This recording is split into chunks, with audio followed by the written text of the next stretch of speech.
नमस्कार। आज सिंधु घाटी सभ्यता का लास्ट क्लास है।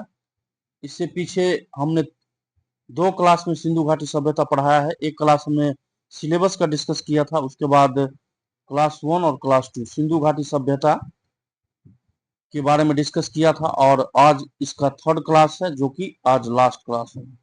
इससे पीछे हमने हड़प्पा सभ्यता और मोहनजोदड़ो के बारे में डिस्कस कर चुके हैं, और इस वीडियो में हम डिस्कस करने जा रहे हैं चहुंदरो से। एक स्थल है, इंपोर्टेंट स्थल है, जिसको हम लोग बोलते हैं चहुंदरो। देखिए, स्थिति के बारे में अगर बताया जाए, चहुंदरो जो है 130 किलोमीटर दक्षिण पूर्व में पड़ता है मोहनजोदड़ो से। मोहनजोदड़ो से यानी कि मान के चलिए कि अगर यहाँ पर मोहनजोदड़ो का स्थिति हम दे तो इससे इस साइड पड़ेगा 130 किलोमीटर। 130 किलोमीटर ये पड़ेगा। अगर मान के चलिए इस पॉइंट को आप मोहनजोदड़ो बोलते हैं तो ये जो हो जाएगा ये चहुंदरो का जगह होगा। चहुंदरो यानी कि 130 किलोमीटर दक्षिण पूर्व स्थित है, दक्षिण पूर्व में स्थित है मोहनजोदड़ो। ये प्रेजेंट जो है अभी पाकिस्तान में पड़ता है। कहाँ पड़ता है? पाकिस्तान में। किस नदी के किनारे है? क्वेश्चन बनता है तो सिंधु नदी के किनारे पड़ता है, सिंध प्रांत, पाकिस्तान में। ठीक है, क्या क्या क्वेश्चन बन सकता है, स्थिति क्या है? तो ये जो है मोहनजोदड़ो से 130 किलोमीटर दक्षिण पूर्व में पड़ता है, सिंधु नदी के किनारे पड़ता है, सिंध प्रांत में, सिंध प्रांत जो कि पाकिस्तान में है, इसका स्थिति है। ठीक है, इसी हिसाब से आप लोग नोट तैयार करेंगे कि चहुंदरो इसका स्थिति जो है 130 किलोमीटर दक्षिण पूर्व, मोहनजोदड़ो से 130 किलोमीटर दक्षिण पूर्व में पड़ता है। इसी प्रकार नोट बनाएंगे।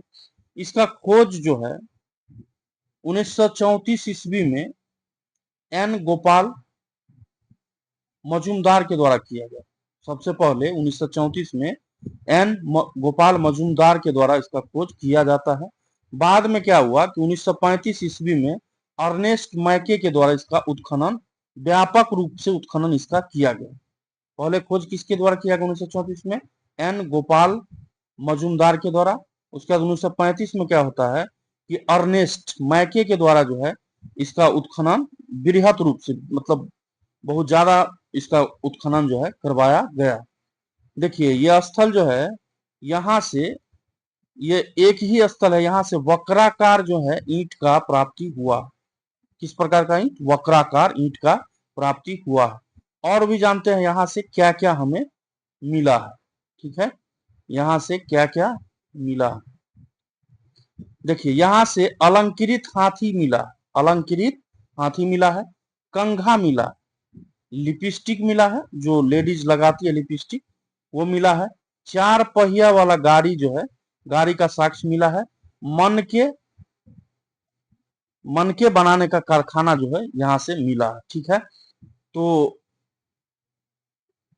देखिए ये जो है, हालांकि हमने वीडियो में गूगल के सहायता से इसको डाला है, फिर भी डर है कि कहीं कॉपीराइट किसी का ना आ जाए। ये जो है लिपस्टिक है, उस समय का क्या है? लिपस्टिक है। तो ऐसा लगता है चहुंदरो के बारे में, ऐसा लगता है कि यह जो है क्षेत्र जो है औद्योगिक नगर या औद्योगिक केंद्र रहा होगा उस समय के जो लोग थे आसपास के, उसका औद्योगिक केंद्र जो है चहुंदरो रहा होगा। ठीक है, मनका बनाने का कारखाना जो है यहाँ से मिला। क्या मिला है? मनका बनाने का कारखाना मिला है। भट्ठी का खोज, भट्ठी की खोज भी यहाँ से किया गया है। भार के लिए बटखारा जो होता है, भार के लिए, माप तौल के लिए हम लोग जो बटखारा का यूज करते हैं, जिसे अभी हम लोग 1 kg 2 kg बटखारा का यूज जो करते हैं, ये यहाँ से देखने को मिला है। ठीक है, चलिए अब अगला स्थल पे आते हैं जिसका नाम है लोथल। यहाँ से भी क्वेश्चन बनता है। नोट जब आप लोग बनाएंगे तो इसी हिसाब से बनाएंगे कि लोथल लिख लिए और यहाँ डैश मार दीजिए। लोथल के बारे में लिखे कि यह गुजरात के अहमदाबाद में भोगवा नदी के किनारे स्थित है। इसकी खोज जो है 1955 ईस्वी में डॉक्टर SR राव के द्वारा किया गया। कब किया गया खोज? जो है 1955 में डॉक्टर S.R. राव के द्वारा इसका खोज किया जाता है। यह जो है एक इंपोर्टेंट बंदरगाह, महत्वपूर्ण बंदरगाह है। पूछ देता है क्वेश्चन कि बंदरगाह कहाँ से मिला है, तो लोथल से। तो लोथल जो है यह बंदरगाह यहाँ से मिला है, और इस बंदरगाह का संभवतः यूज जो है यहाँ के लोग व्यापार के लिए किया करते थे। पश्चिम एशिया के लोग के साथ जो है, जैसे कि मिस्र, मेसोपोटामिया और पश्चिम एशिया के जो लोग थे, उसके साथ व्यापार के लिए इस बंदरगाह का उपयोग किया जाता होगा। ठीक है, यहाँ से क्या क्या मिला है देख लीजिए। यहाँ से बंदरगाह मिला है जो कि हमने डिस्कस किया। धान चावल का साक्ष्य मिला है। बाजरे का भी साक्ष्य मिला यहाँ से। फारस की मोहर भी मिला है। फारस की मोहर यहाँ से मिला है। 3 युगल समाधियां भी प्राप्त हुआ। 3 युगल समाधियां भी मिला है। एग्जाम में क्वेश्चन बना देता है कि युगल समाधियां कहाँ से प्राप्त हुआ है, इस टाइप से क्वेश्चन बनाता है। धान की भूसी का साक्ष्य मिला। क्या मिला है? धान की भूसी का साक्ष्य। मनका उद्योग के भी साक्ष्य मिले हैं। चौंद्रों से भी मनका का कारखाना मिला था, और यहाँ से भी मनका उद्योग बनाने का जो है कारखाना जो है मिला है। तांबे का कुत्ता मिला है, यानी कि एक कुत्ता मिला है जो तांबे का है। छोटा दिशा मापक यंत्र जो है यहाँ से मिला। आते हैं, अगला स्थल है राखी गढ़ी। राखी गढ़ी जो है स्थिति इसका क्या है? हिसार, जो कि हरियाणा में पड़ता है। इसका खोजकर्ता के बारे में थोड़ा डाउट है, और मैक्सिमम बुक में इसका खोजकर्ता नहीं दिया गया है, लेकिन अमरेंद्र नाथ इसकी खुदाई की थी। अन्नागार जो है, यहाँ से अन्नागार एवं रक्षा प्राचीर के साक्ष्य मिला है। क्या मिला है? अन्नागार और रक्षा प्राचीर के साक्ष्य जो है यहाँ से मिला है। मई 2012 में ग्लोबल हेरिटेज फंड के द्वारा इस स्थल को विरासत स्थल में शामिल किया गया। ठीक है, जिसको नष्ट होने का भी खतरा जो है मंडरा रहा। ठीक है, कुछ इंपोर्टेंट पॉइंट रहा राखी गढ़ी के बारे में। कालीबंगा के बारे में डिस्कस करते हैं। इस वीडियो में हम पहले ही नोट बना के लिख लिए हैं। जो भी नोट इंपोर्टेंट पॉइंट है उसका हम पहले ही लिख लिए हैं, क्योंकि वीडियो जो है पढ़ाने में आसान हो और ज्यादा लंबा वीडियो न बने। कालीबंगा जो है अगला स्थल है। कालीबंगा पूछा जाए किस नदी के किनारे है, तो ये जो है घग्गर नदी के किनारे पड़ता है। लोकेशन, प्रेजेंट लोकेशन इसका क्या हो जाएगा? राजस्थान के हनुमानगढ़ या गंगानगर जिला में पड़ता है। खोज इसका हुआ है 1951 में अमलानंद घोष के द्वारा। इसका खोजकर्ता कौन, पूछ दे कि खोजकर्ता कौन थे, तो अमलानंद घोष। 1961 में बीबी लाल 1961 में बीबी लाल और बीके थापर के निर्देशन में इसका व्यापक खुदाई किया गया। ठीक है, भवन निर्माण के लिए कच्ची ईंट यहां से प्राप्त हुआ है। भवन निर्माण के लिए यहां से कच्ची ईंट मिला है। अलंकृत ईंटों के साक्ष्य का भी प्रमाण यहां से मिला है, देखने को मिला। और क्या क्या मिला है? आयताकार 7 अग्नि वेदिकाएं मिला है। आयताकार 7 अग्नि वेदिकाएं मिला है। जूते हुए खेत का साक्ष्य यहां से मिला है। क्या मिला है? जूते हुए खेत का साक्ष्य यहां से प्राप्त हुआ है। उसके बाद कांच और मिट्टी की चूड़ियां यहां से मिला है। कांच और मिट्टी की चूड़ियां यहां से मिला है। सिलबट्टा यहां से मिला है। सिलबट्टा, सूती कपड़े का छाप यहां से मिला है। माणिक्य एवं मिट्टी के मनके यहां से प्राप्त हुए। ठीक है, और बेलनाकार मुहरे यहां से प्राप्त हुआ है। मिट्टी के खिलौने का साक्ष्य मिला है यहां से, और प्रतीकात्मक समाधियां जो है यहां से मिला है। शव के विषय में देख लीजिए।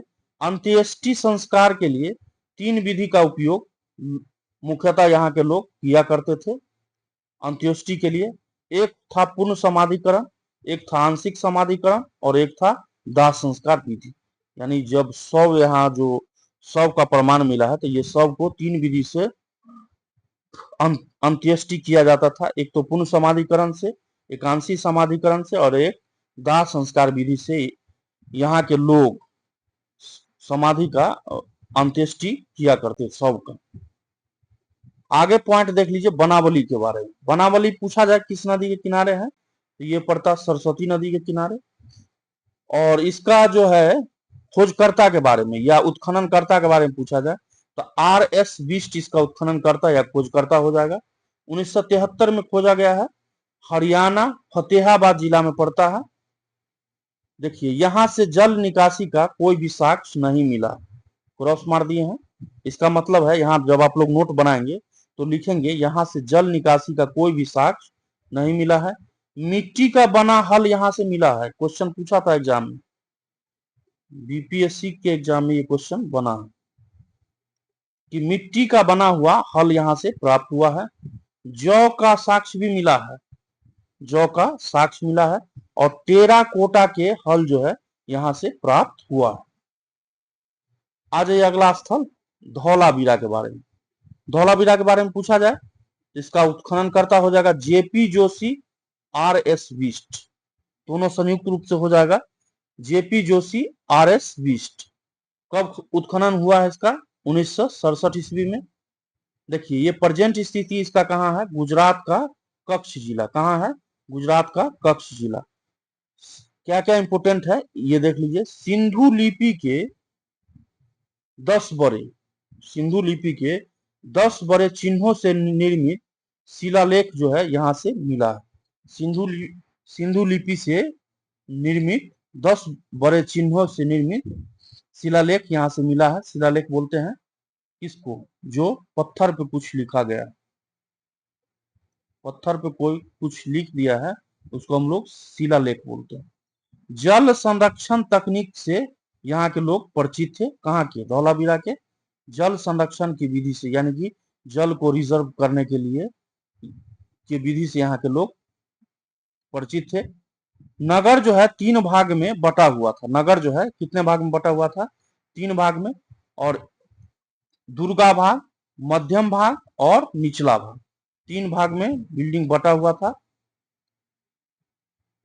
एक को बोलेंगे हम लोग दुर्ग भाग,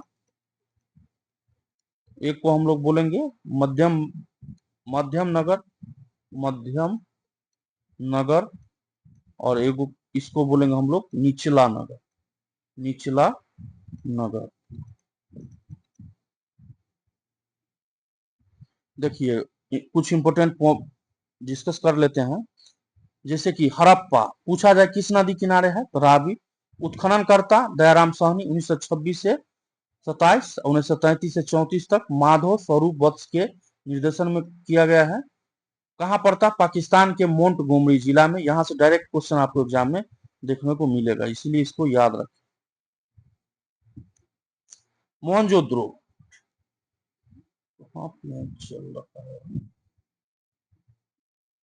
मोहनजोदड़ो के विषय में बोला जाए तो मोहनजोदड़ो किस नदी के किनारे? सिंधु। उत्खननकर्ता राखाल दास बनर्जी। कहाँ प्रेजेंट स्थिति है? सिंध प्रांत का लड़काना जिला जो कि पाकिस्तान में पड़ता है। चहुंद्रो कहाँ किस नदी किनारे? सिंधु। उत्खननकर्ता अर्नेस्ट मैके। कहाँ? सिंध प्रांत पाकिस्तान में। कालीबंगा के विषय में देख लीजिए। कालीबंगा है घगर नदी के किनारे। बीबी लाल एवं बीके थापर के द्वारा उत्खनन किया जाता है। उत्खननकर्ता राजस्थान का हनुमानगढ़ जिला में इसका स्थिति है। उसके बाद आते हैं कोट दीजी, सिंधु नदी किनारे। फजल अहमद खां के द्वारा उत्खनन किया गया है। सिंध का प्रांत, पाकिस्तान का सिंध प्रांत में ये जो है पड़ता है। रंगपुर के बारे में कहा जाए तो ये जो है भादर नदी किनारे, इसका उत्खननकर्ता SR राव है। कहाँ है लोकेशन? गुजरात का अहमदाबाद जिला। उसी प्रकार हम लोग आते हैं रोपर सतलज नदी किनारे पड़ता है। यज्ञदत्त शर्मा उत्खननकर्ता, पंजाब का रोपर जिला। कहाँ? पंजाब का रोपर जिला। लोथल जो है भोगवा नदी किनारे हो जाएगा। SR राव के द्वारा उत्खनन किया जाता है। गुजरात का अहमदाबाद जिला में इसका लोकेशन पड़ता है। आलमगीरपुर हिंडन नदी, योग खोजकर्ता जो है यज्ञदत्त शर्मा के द्वारा किया गया। उत्तर प्रदेश का मेरठ जिला, इस सबसे पहले की वीडियो में बताए थे जब लोकेशन हम लिखे थे कि उत्तर में उत्तर, दक्षिण और उसके बाद इधर पूर्व और इधर पश्चिम। ठीक है, तो इसका वीडियो नंबर 1 में डिस्कस किया गया है, और आप नहीं देखें वीडियो तो इसका डिस्क्रिप्शन में लिंक है, वहां से आप देख सकते हैं। सूतका गेंडोर, सूतका गेंडोर के किस नदी किनारे है? दासक नदी किनारे। खोज जो है ऑरेल स्टेन के द्वारा किया गया है। पाकिस्तान के मकरान में समुद्र तट के किनारे इसका स्थिति है। बनावली, बनावली कहां पर, किस नदी किनारे है? सरस्वती नदी। और RS बिस्ट के द्वारा इसका खोज किया गया। हरियाणा का फतेहाबाद जिला में पड़ता। धौलावीरा जो है खोजकर्ता कौन है? JP Joshi, RS Bisht. और गुजरात का कच्छ जिला। इसका डिस्कस हमने डिटेल में पहले भी किया। आगे देखते हैं। देखिए अब इंपॉर्टेंट है कि हम डिस्कस करने जा रहे हैं हड़प्पाई लिपि के बारे में। हड़प्पाई लिपि के बारे में देखिए, लिपि में 64, हड़प्पाई लिपि में 64 मूल चिन्ह है। 64 मूल चिन्ह है। सेल खड़ी की आयताकार मुहरे, तांबे की गुटिकाओं, ये जो है आदि पर जो है इसका सेल खड़ी की आयताकार मुहरे और तांबे की गुटिकाओं पर इसका जो है प्रमाण मिला है। और हड़प्पाई लिपि में 64 मूल चिन्ह का उपयोग किया गया है। इसको आप लोग एक बार देखना हो तो गूगल का सहायता ले लीजिएगा कि किस टाइप का था। नमूना जो है 1853 में प्रथम बार मिला था, लेकिन 1930 में इसको प्रकाशित किया गया था। ठीक है, पहले कब मिला यह हड़प्पाई लिपि जो है? 1853 में मिला था, लेकिन प्रथम बार इसका प्रकाशन जो है 1923 ईस्वी में किया गया, लेकिन इसको अभी तक पढ़ा नहीं जा सकता है। हड़प्पाई लिपि को अभी तक पढ़ा नहीं जा सकता है। देखिए यहाँ का लिपि के बारे में पूछा जाए, लिपि के बारे में पूछा भी एग्जाम में कि लिपि किस प्रकार की थी हड़प्पावासी का, तो ये लिपि जो था ये चित्रात्मक था।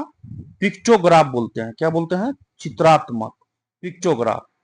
दाईं ओर से बाईं ओर लिखा जाता था, इस ओर से इस ओर लिखा जाता था, दाईं ओर से बाईं ओर लिखा जाता था, जिसको इसको हम लोग क्या बोलते हैं? बुस्टोफेडन, बुस्टोफेडन के नाम से जानते हैं। यानी कि दाईं से बाईं ओर लिखने की जो कला है उसको बुस्टोफेडन हम कहा जाता है। ठीक है, यहां से यू आकार और मछली का सबसे ज्यादा जो है चित्र जो है मिला है इसकी लिखावट में। यानी कि हड़प्पावासी के लिखावट में यू आकार और फिश आकार का उपयोग सबसे ज्यादा किया गया है। क्योंकि अभी तक पढ़ा नहीं जा सकता है तो इसका क्या अनुमान लगा, इसके बारे में डिस्कस करते हैं। इन हड़प्पावासी का सामाजिक जीवन कैसा था? देखिए, मात्र देवी की पूजा करते थे। मुहरों पर अंकित चित्र से, मुहरों पर जो अंकित चित्र है उससे हमें पता चलता है कि यहाँ के जो लोग रहे होंगे, वह जो है यहाँ के जो लोग और समाज रहे होंगे वह मात्र सतात्मक था। किस प्रकार का समाज था? मात्र सतात्मक। ठीक है, समाज में किस किस टाइप के लोग थे? तो समाज में मुख्यतः जो है विद्वान, जिसको पुरोहित बोलते हैं, योद्धा, व्यापारी और श्रमिक वर्ग में समाज बटा हुआ था। समाज में मुख्यतः 4 वर्ग के लोग थे। विद्वान, जिसको पुरोहित बोलते हैं, योद्धा, व्यापारी और श्रमिक वर्ग। ये जो है 4 हिस्सों में समाज संभवतः बटा हुआ था। आवास की संरचना के आधार पर आर्थिक विषमता को भी ये दर्शाता है। जैसे कि मान के चलिए कोई अमीर है तो उसका घर थोड़ा अच्छा होगा, और कोई मजदूर वर्ग है, श्रमिक वर्ग है तो उसका घर थोड़ा छोटा होगा। कोई योद्धा है तो हो सकता है उसका घर उससे थोड़ा बड़ा हो, व्यापारी हो सकता है इससे थोड़ा बड़ा हो।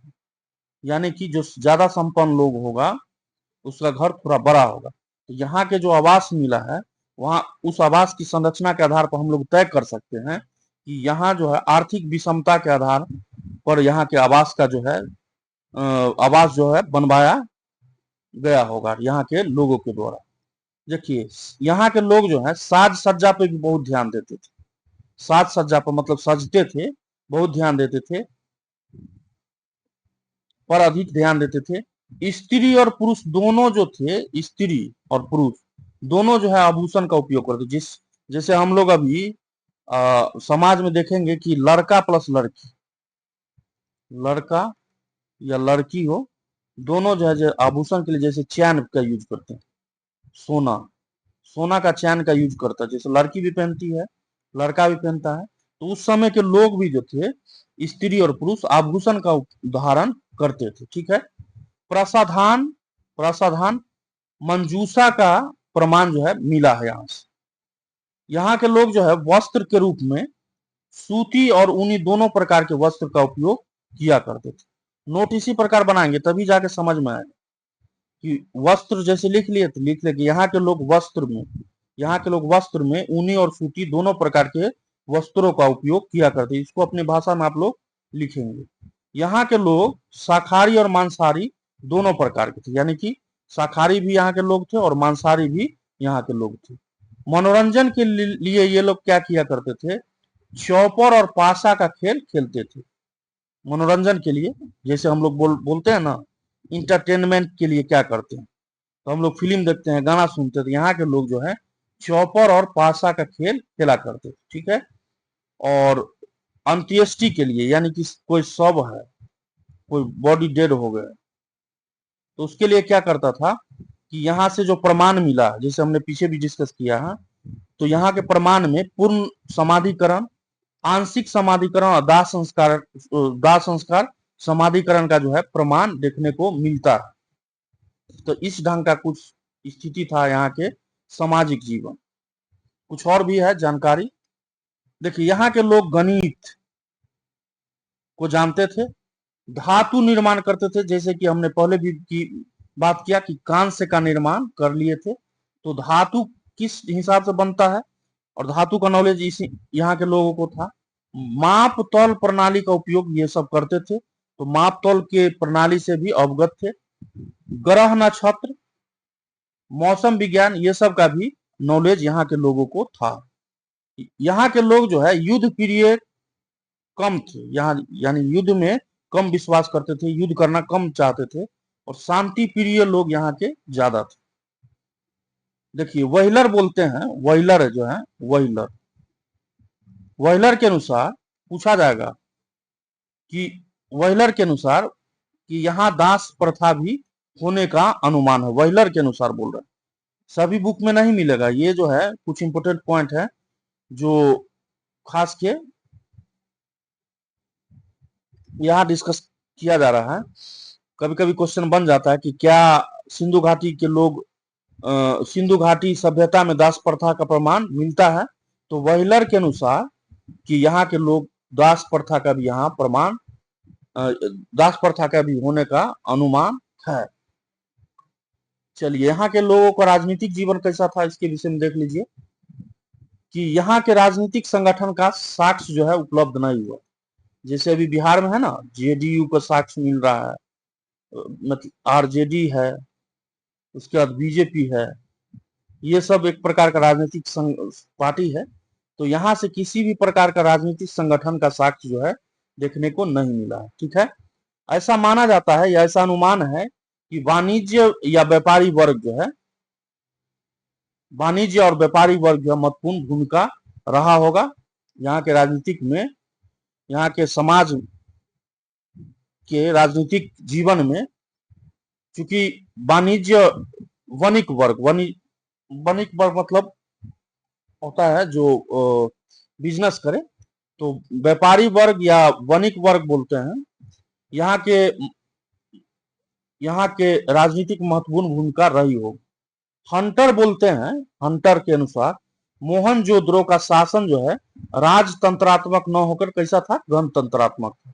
ये क्वेश्चन बीपीएससी टीरी में बनाया है, बीपीएससी टीचर के एग्जाम में बना है, टीरी में देख लीजिएगा आप लोग एक बार मिला के। हंटर के अनुसार मोहनजोदड़ो का शासन व्यवस्था कैसा था, राजतंत्रात्मक नहीं होकर गणतंत्रात्मक था या जनतंत्रात्मक। वही व्हीलर जो है, इनका कहना है कि यहाँ के लोग का शासन जो है मध्य वर्गीय जनतंत्रात्मक था, यानी कि मध्यम वर्ग के जो लोग थे वो जो है जनतंत्रात्मक व्यवस्था था। धर्म का जो है यहाँ महत्व था, धर्म का यहाँ महत्व था। ठीक है।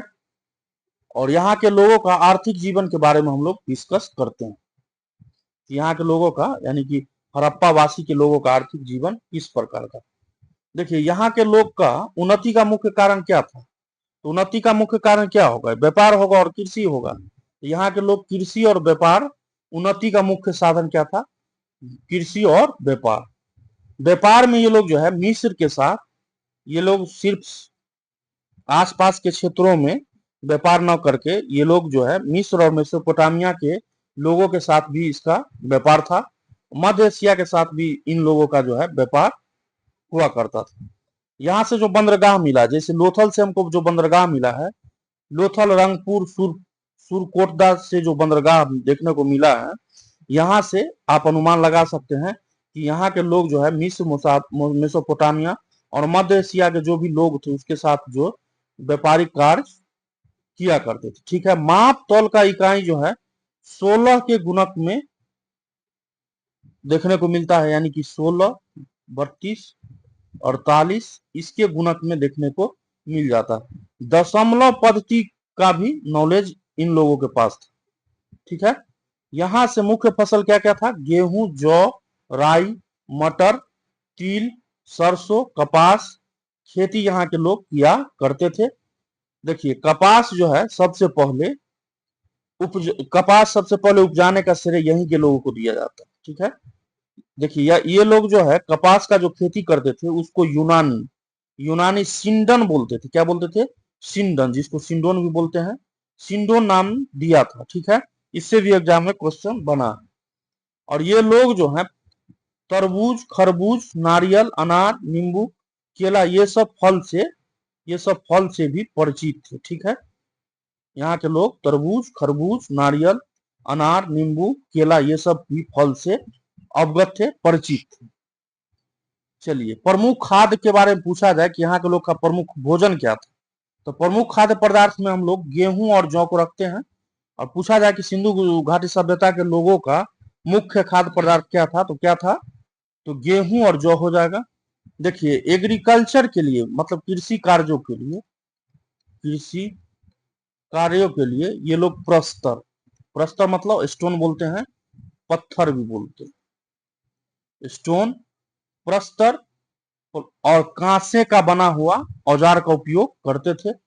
फावड़ा या फाल का कोई भी साक्ष्य यहाँ से नहीं मिला। ठीक है, कृषि पदार्थों की आपूर्ति ग्रामीण क्षेत्र में होता था। कृषि पदार्थों का आपूर्ति जो है ग्रामीण क्षेत्र में होता था। अन्नागार जो है, अन्नागार मतलब ग्रेट फूड ग्रेनरी, ये जो है अन्नागार, जहां हम लोग अभी है ना, हम लोग जैसे गेहूं चावल ये सब रखते हैं उसको अन्नागार बोलते हैं। ठीक है, तो अन्नागार जो है, ये मैक्सिमम अन्नागार जो है यहाँ नदियों के किनारे देखने का प्रमाण हमें मिलता है। तो कृषि पदार्थों की आपूर्ति ग्रामीण क्षेत्र से होता था, इसीलिए यहाँ जो है अन्नागार नदियों के किनारे बनाए गए थे। पशु का उपयोग ये जो है कृषि और व्यापार दोनों के लिए किया करते हैं। यहाँ के लोग जो है पशु का उपयोग किया करते थे, कृषि के लिए भी और व्यापार के लिए। देखिए कुबर वाला बैल पूछा गया क्वेश्चन, कुबर वाला बैल से क्वेश्चन बना। कुबर वाला बैल भेड़, बकरी, हाथी, भैंस, गाय, गधे, सुअर व कुत्ते होने का अनुमान है। ये सब जानवर होने का अनुमान है। गुजरात के लोग जो है हाथी पाला करते थे, गुजरात के लोग जो है निवासी जो है हाथी पाला करते थे। चलिए यहाँ के लोगों का धार्मिक जीवन के बारे में देखते हैं कि यहाँ के लोग धार्मिक जीवन कैसा था। तो धार्मिक जीवन जो है ईश्वर के रूप में ये लोग जो है मानव, वृक्ष और पशु, यहाँ के लोग ईश्वर के रूप में मानव, वृक्ष और पशु तीनों रूप में इसका जो है पूजा किया करते थे। यहाँ के लोग जो है भूत प्रेत, तंत्र मंत्र आदि में भी विश्वास किया करते थे। यहाँ के लोग जो है, आप लोग जब नोट बनाएंगे तो इसको लिखेंगे कि सिंधु घाटी सभ्यता के लोग या हड़प्पा वासी भूत प्रेत, तंत्र मंत्र आदि में भी विश्वास किया करते थे। ठीक है, जादू टोने में भी विश्वास किया करते थे। बलि प्रथा जो है चहुंदरों से एक मोहर मिला है, ठीक है। उस पे ऐसा प्रतीत होता है कि यहाँ के लोग बलि प्रथा का भी उपयोग करते थे, ठीक है। ऐसा अनुमान हम लगा सकते हैं। मातृ देवी, रुद्र देवता मतलब पशुपतिनाथ को बोलते थे। लिंग योनि आदि की पूजा यहाँ के लोग किया करते थे, ठीक है। वृक्ष के साथ साथ पशु, सांप, पक्षी, ये सब का भी पूजा सिंधु घाटी सभ्यता के लोग किया करते थे, ठीक है। विशाल स्नानागार का उपयोग, विशाल स्नानागार का साक्ष्य जो है यहाँ से देखने को मिलता है। इससे हम अनुमान लगा सकते हैं कि यहाँ के लोग संभवतः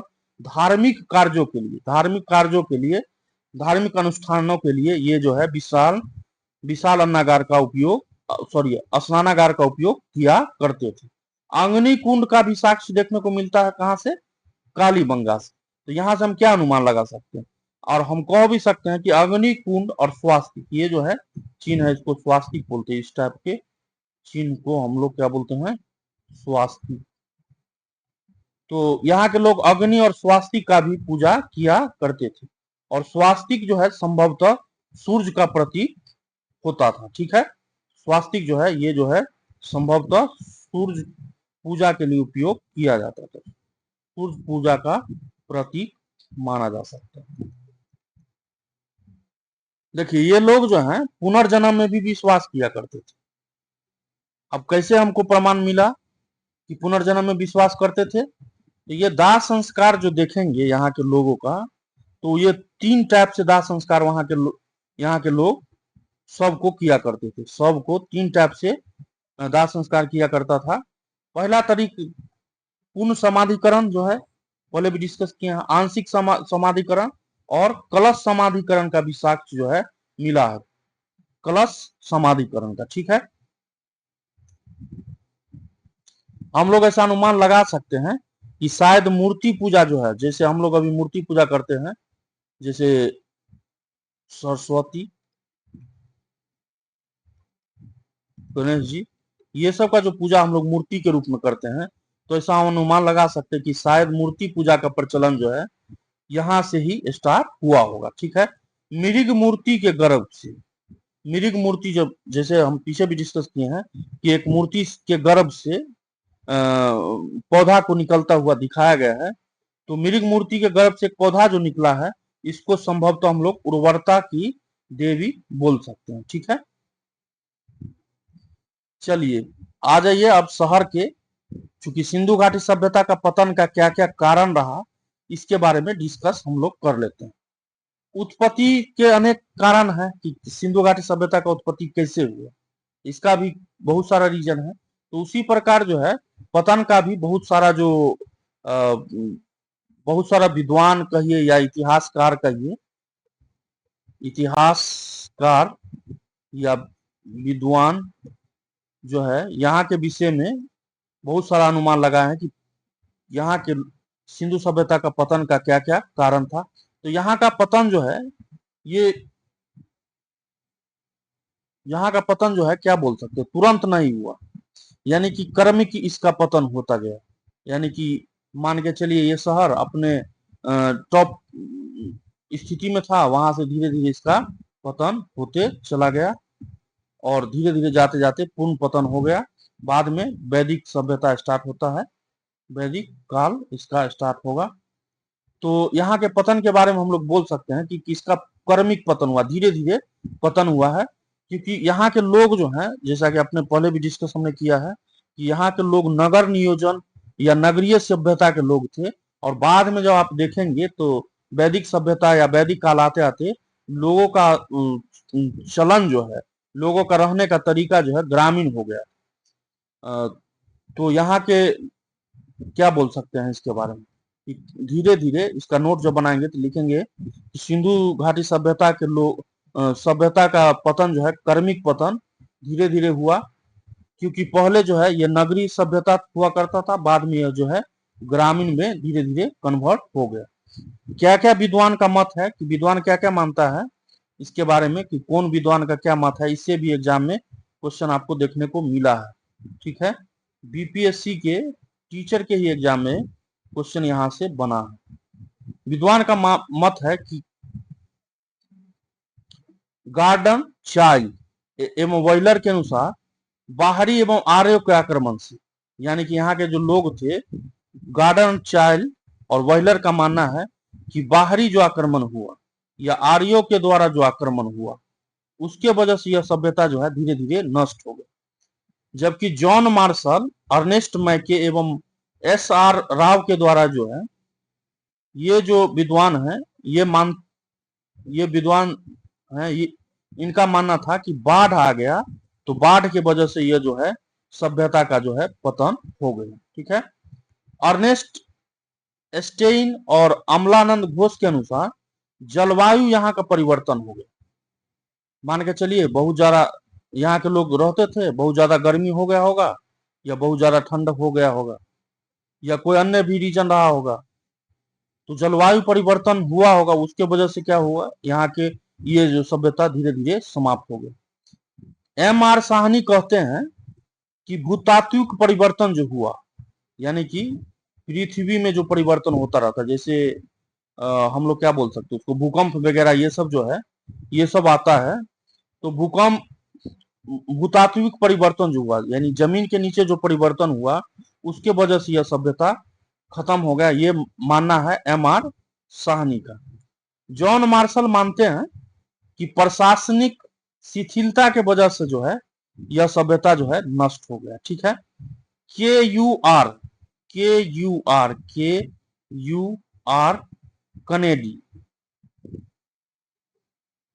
कनेडी के अनुसार प्राकृतिक आपदा जैसे मलेरिया, महामारी ये सब फैल जाने की वजह से ऐसा लगता है कि इस सभ्यता का जो है अंत हो गया।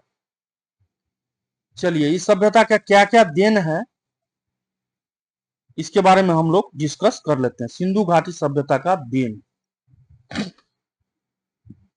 देखिए इस सभ्यता का कुछ चीज जो है इस सभ्यता का ऐसा देन है जिसका उपयोग हम आज भी कर रहे हैं, जैसे में और आगे भी निरंतर होता रहा और आज भी हम लोग कर रहे हैं। जैसे दशमलव पद्धति का उपयोग हम लोग आज भी करते हैं, तो दशमलव पद्धति पर आधारित माप तौल का उपयोग जो है हम लोग आज भी करते हैं।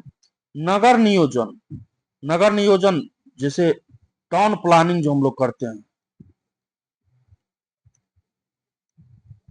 टाउन प्लानिंग जो करते हैं ये उस समय भी हुआ करता था। तो यहाँ से हम लोग बोल सकते हैं कि इस सभ्यता का जो नगर नियोजन का देन है वो लोग हम लोग आज भी यूज कर रहे हैं। सड़कें एवं नालियों की व्यवस्था जो थी, अभी हम लोग जैसे हम लोगों को सड़क और नाली का उपयोग आता है, तो उस समय के लोग भी किया करते थे। तो हम लोग उस सभ्यता से सड़क और नालियों की व्यवस्था जो है इससे सभ्यता का देन बोल सकते हैं। बहुदेववाद का प्रचलन, यानी उस समय में जो जैसे हम लोग बोल सकते हैं कि वृक्ष का जैसे पूजा कर रहे हैं, तो अभी भी हम लोग देखेंगे समाज में पीपल के वृक्ष का हम लोग जैसे पूजा करते हैं, तुलसी के पौधे का पूजा करते हैं, तो इसका जो है प्रचलन अभी भी है। जैसे मान के चलिए बहुत पत्थर का उस समय पूजा होता था, तो हम लोग अभी भी पत्थर का पूजा करते हैं। तो ये जो प्रचलन है ये समाज में अभी भी विद्वान है। तो ये बोल सकते हैं कि ये जो प्रचलन है ये कहीं ना कहीं सिंधु घाटी सभ्यता का देन अभी भी है, जो हम लोग इसका उपयोग कर रहे हैं। मातृ देवी की पूजा करते थे, जैसे हम लोग धरती माता का पूजा करते, जैसे भारत माता की के लिए हम लोग शब्द उपयोग करते कि भारत माता, तो उसका पूजा करते हैं। तो उस हिसाब से हम लोग बोल सकते हैं कि मातृ देवी की पूजा जो है कहीं ना कहीं सिंधु घाटी सभ्यता से होता आ रहा है। प्राकृतिक पूजा करते थे, प्राकृतिक में मतलब क्या कर सकते हैं, पेड़ का पूजा हो गया, हवा हो गया, सूर्य का पूजा हो गया, ये सब जो है प्रचलन है। शिव पूजा हो गया, लिंग एवं योनि का पूजा हो गया, योग का प्रचलन है उस समय से है। योग का प्रचलन जैसे सबसे बड़ा योग गुरु किसको बोलते हैं भारत में, रामदेव को, रामदेव बाबा। तो हम लोग बोल सकते हैं कि योग का प्रचलन अभी भी समाज में विद्वान। जल का धार्मिक महत्व, जल कैसे, जैसे हम लोग गंगा जल का उपयोग करते हैं, उसका धार्मिक महत्व उस समय भी था और अभी भी है। तो जल का धार्मिक महत्व जो है अभी भी समाज में विद्वान। और क्या क्या, जैसे स्वास्थ्य का पूजा करते हैं, चक्र आदि के रूप में ताबीज हम लोग का उपयोग करते हैं। तंत्र मंत्र का उपयोग भी आप लोग समाज में भी देखने को मिल जाएगा। आभूषण का उपयोग आपको देखने को मिल जाएगा, जैसे हमने डिस्कस किया कि मेल और फीमेल दोनों जो आभूषण का धारण करते हैं। बहुफसली फसल, जैसे मान के चलिए एक फसल खेत है और खेत में हम लोग जैसे आलू का फसल लगाए और इसी के बीच में हम लोग मक्का फसल लगा देते हैं, ठीक है, मक्का लगा दिए। तो इसी प्रकार बहुफसली बोल सकते हैं। बहुफसली कृषि व्यवस्था जो है कहीं ना कहीं उस समय से हम लोग सीखते आ रहे हैं। अग्नि पूजा का साक्ष्य अभी भी आपको समाज में मिल जाएगा कि अभी भी हम लोग अग्नि पूजा करते हैं। यज्ञ विधि मिल जाएगा, मोहर का उपयोग मिल जाएगा, इक्का गाड़ी, जिसको इक्का गाड़ी या बैलगाड़ी भी आप लोग समाज में अभी भी देख सकते हैं। तो ये लोग हम लोग बोल सकते हैं कि कहीं ना कहीं ये लोग ये सभ्यता का ही, सिंधु घाटी सभ्यता का ही देन है। आंतरिक एवं बाहरी व्यापार, आंतरिक मतलब जैसे हम लोग देश में व्यापार करते हैं एक दूसरा राज्य से, एक दूसरा जिला से, और उसके साथ साथ विदेश के साथ भी आयात निर्यात होता है, आयात निर्यात होता है। तो हम लोग बोल सकते हैं उस सभ्यता के लोग भी जैसे मिस्र, मेसोपोटामिया, ये सब के साथ जो है, एक मिनट,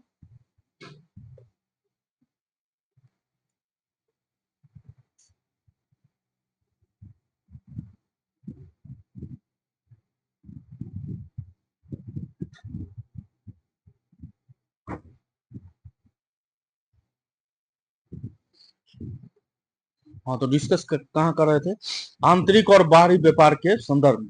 तो जैसे हम लोग देश में, जैसे यहाँ से हम लोग मान के चलिए एक जिला में कोई सामान पहुंचाना हो तो उसका डिस्कस करते हैं।